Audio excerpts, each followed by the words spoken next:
What's going on, race fans? Matt the Stat Man Reilly from the Bump and Run podcast here. It is officially throwback weekend.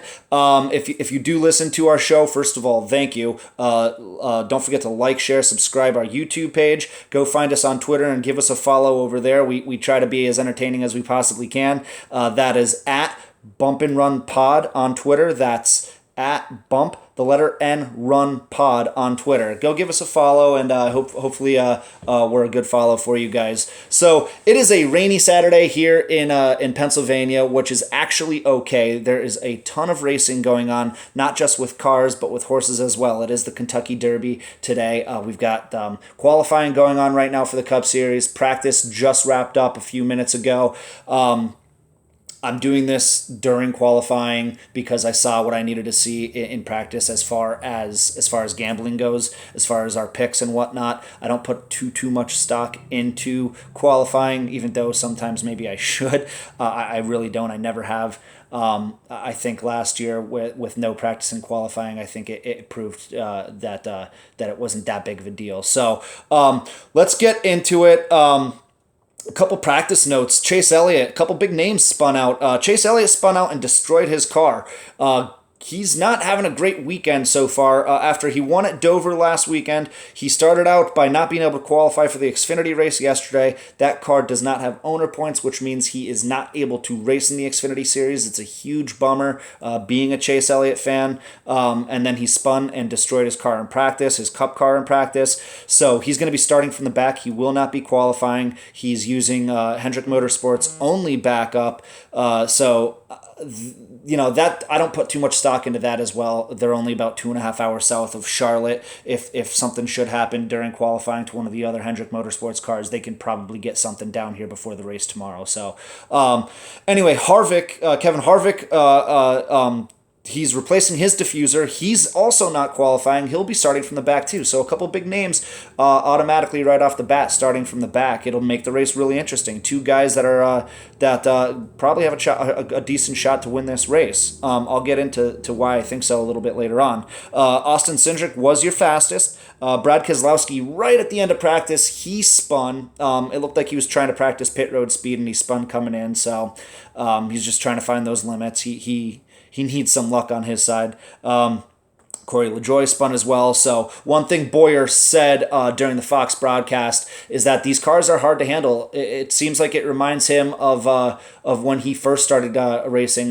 back in the early 2000s at Darlington. The cars are hard to handle, which should make for really fun racing tomorrow. It's getting me really, really excited.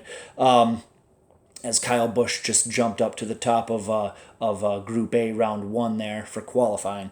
Couple things also is I mentioned Chase Elliott from Hendrick Motorsports already using their backup car. Hendrick Motorsports has not won at Darlington since 2012, where Jimmy Johnson was the last one to win for Hendrick at Darlington. All four of the current Hendrick Motorsports drivers were kids at that time, so just something to keep in mind, that maybe staying away from Hendrick Motorsports might be the best bet this week. And on the flip side of things, Joe Gibbs Racing has kind of been the class of the field at Darlington as of late. Out of the last 10 races, they've won 6 of them, so 60% of the races. And they ran really good. They had a lot of speed last week at Dover, too. Their finishes didn't really show for it. All 4 JGR drivers had their own separate issues.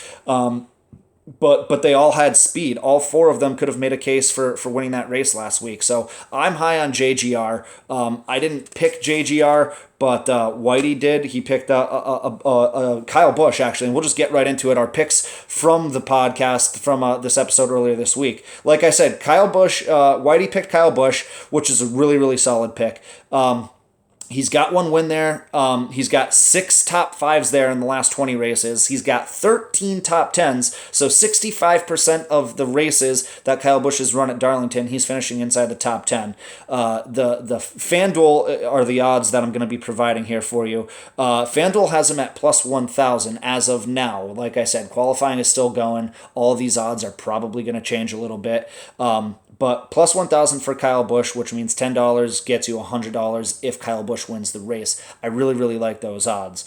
Over to Eric. Eric picked actually my long shot and the odds have this guy have this driver as a long shot too. I don't think he should be. I don't think it's fair to him. But still, Eric picked Erik Jones. Like I said, he's my long shot. Out of 8 Cup starts at Darlington, this is by far Erik Jones' best track. He's got a win here. He's got 4 top 5s here. So literally half the times he's running the Cup Series at Darlington, he's finished inside the top 5.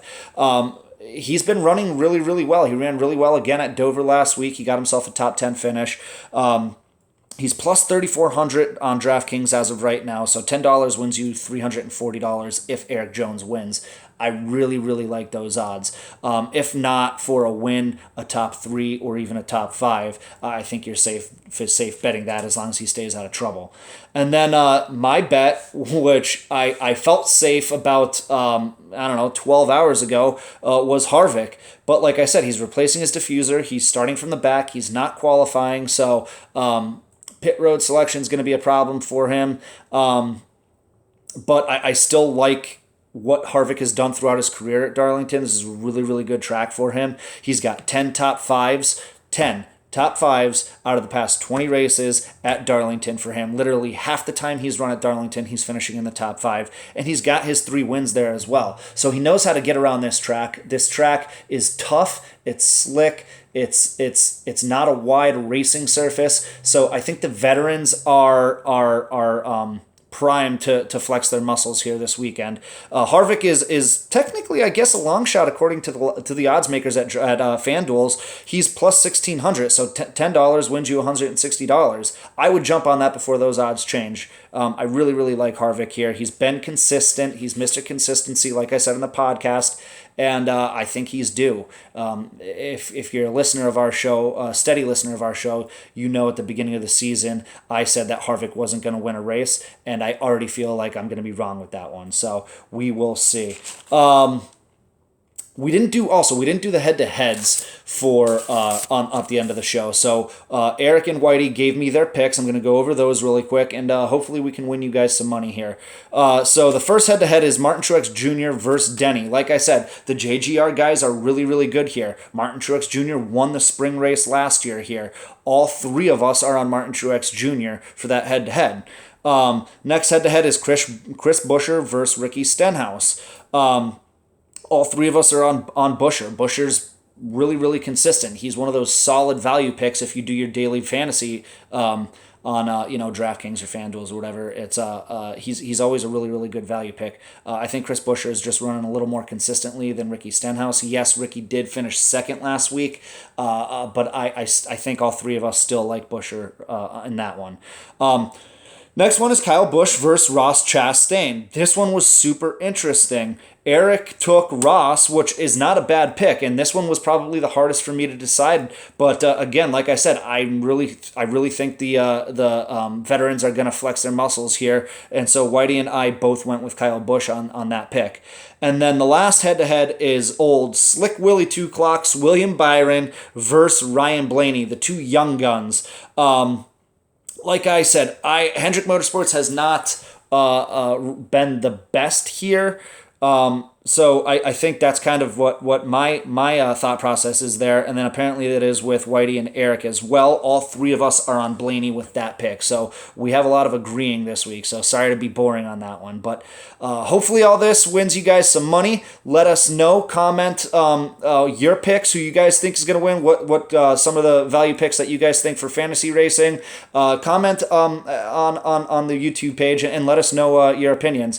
Thanks for listening. Again, don't forget to like, share, and subscribe. Go follow us on Twitter at Bump and Run Pod. That's at Bump the letter N Run Pod on Twitter. Go give us a follow and enjoy the throwback weekend.